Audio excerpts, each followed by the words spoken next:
আসসালামু আলাইকুম। নিরামিষ দিনে যদি এই আলু আর বেগুনের সবজিটি ভাতের পাতে থাকে তাহলে আমিষ না থাকলেও কোনো সমস্যা হবে না। আমি সাবিনাস কিচেনে তোমাদের স্বাগত জানাই। Let's go. Oh my god. Aha. Yes.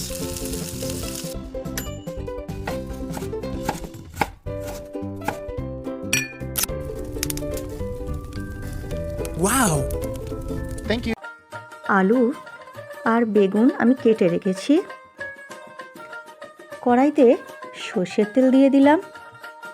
আমি এখানে 100 গ্রামের মতো সর্ষের তেল ব্যবহার করেছি। আলু পিসগুলো আমি কড়াতে দিয়ে দিচ্ছি। দিয়ে পরিমাণ মতো লবণ আর হাফ চামচ হলুদ গুঁড়ো দিয়ে আমি আলু এমনভাবে ভেজে নেব যাতে আলুগুলো সেদ্ধ হয়ে যায়। আমি মিডিয়াম আঁচে আলুগুলো আমি লাল করে ভেজে নেব। ভেজে আমি তুলে নেব।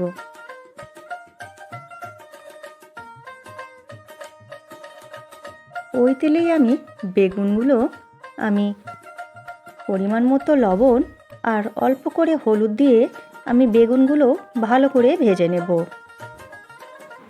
ভেজে আমি বেগুনগুলো তুলে নেব। আমি এখানে আলু আর বেগুন এমনভাবে ভেজেছি ভাজাতেই সেদ্ধ হয়ে যাবে।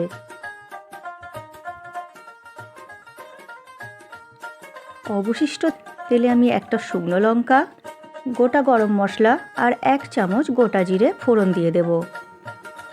এটা নিরামিষ সবজি তাই আমি পেঁয়াজ ও রসুন বাদ দিয়েই করব। লাল হয়ে গেলে আমি 1 চামচ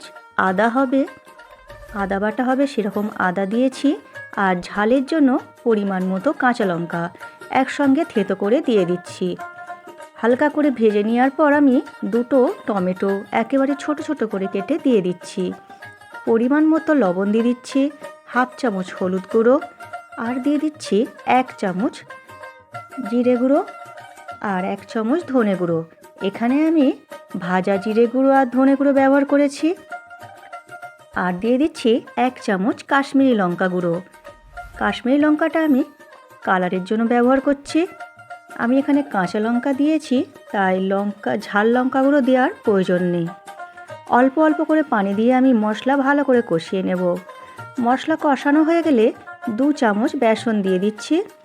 বেসনটা দিয়েও আমি কিছুক্ষণ ভেজে নেব। বেসন থেকে কাঁচা গন্ধ চলে যাওয়ার পর আমি সবজিগুলো দিয়ে দেবো। এতে সবজি দিয়ে দিচ্ছি। এই রান্নাটা আমার করতে আর বেশি টাইম লাগবে না। একটু পানি দিয়ে দিলাম অল্প করে। এরপর আমি একেবারে কম আঁচে সবজিটাকে আমি শেষ পর্যন্ত রান্না করে নেব। ভালো করে নেড়ে দেওয়ার পর আমি অল্প করে চিনি দিয়ে দেবো, হাফ চামচ চিনি দিয়ে আমি মিশিয়ে নেব। দিয়ে আমি ঢেকে আমি 5 মিনিট রেখে দেব। নামাবার আগে 1 চামচ ঘি দিয়ে দেব। ঘি দিলে তরকারির স্বাদটা দারুণ হয়। তলাটা শুকিয়ে আসবে এই রকম হয়ে আমি এই রকমভাবে নামিয়ে নেব।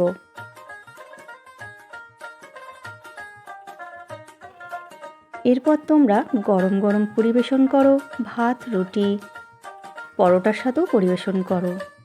আমার রেসিপিটি তোমাদের ভালো লাগলে লাইক, কমেন্ট, শেয়ার ও সাবস্ক্রাইব করে পাশে থেকো।